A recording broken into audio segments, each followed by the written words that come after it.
Hello, it's Bishop Mark.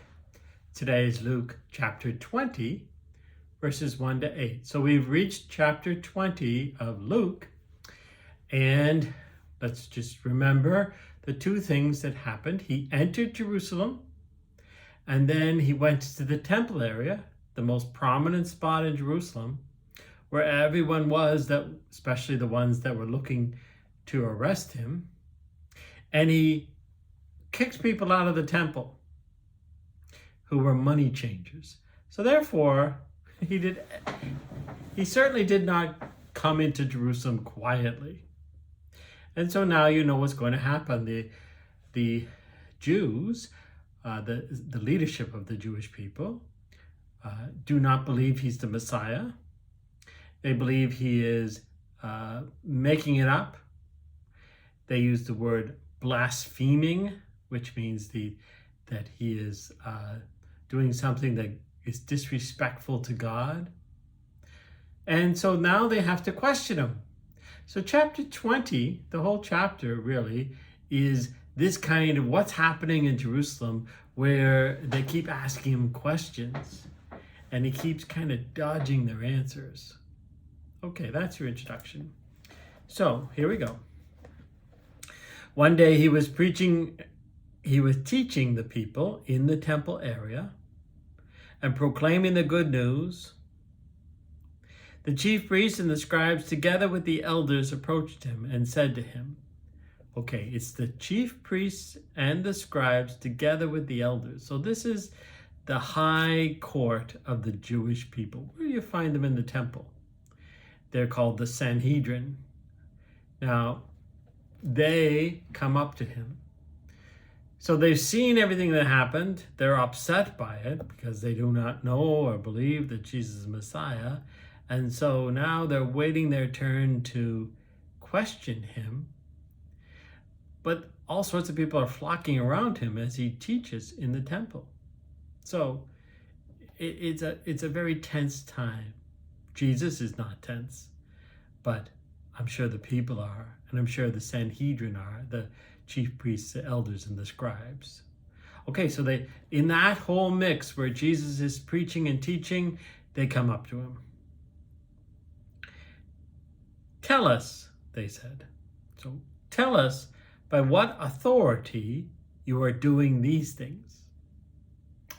Okay.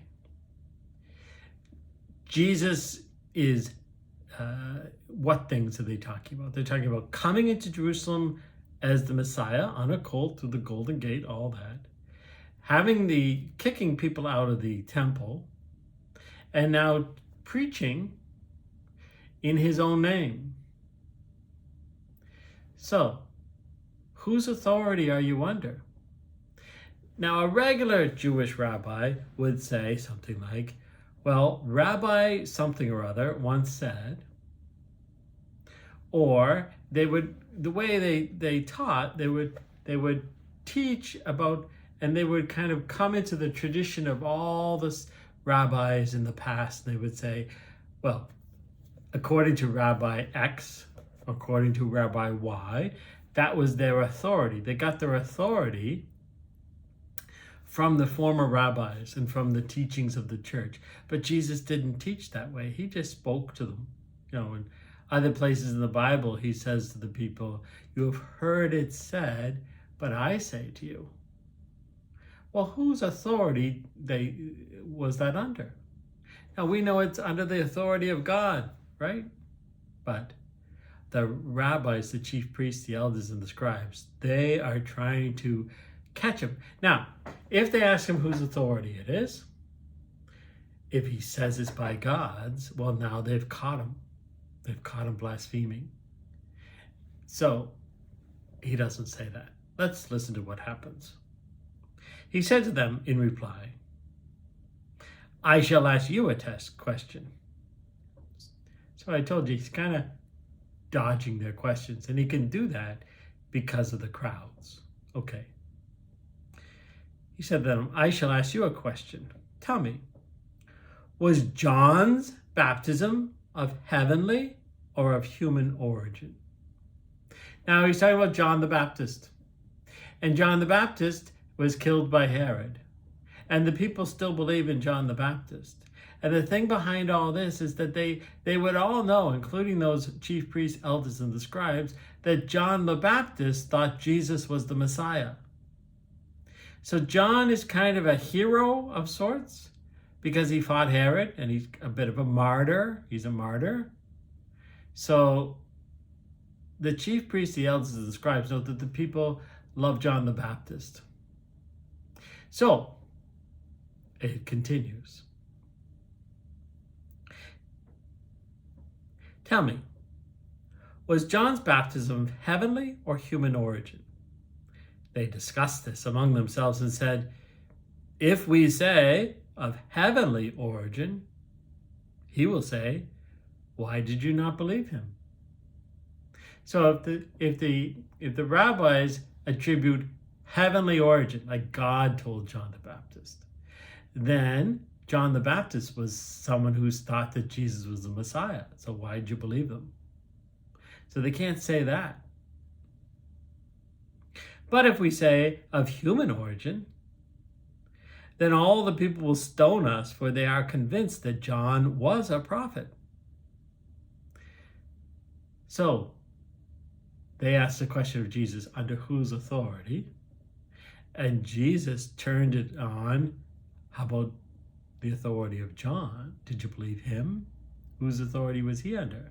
And that's just the way they argued at that time. Jesus was a master arguer or debater. And so now they had to answer. And they couldn't. They didn't know how to answer that. Both ways would trick them up. Since they couldn't answer, okay, it continues. So they answered that they did not know from where it came.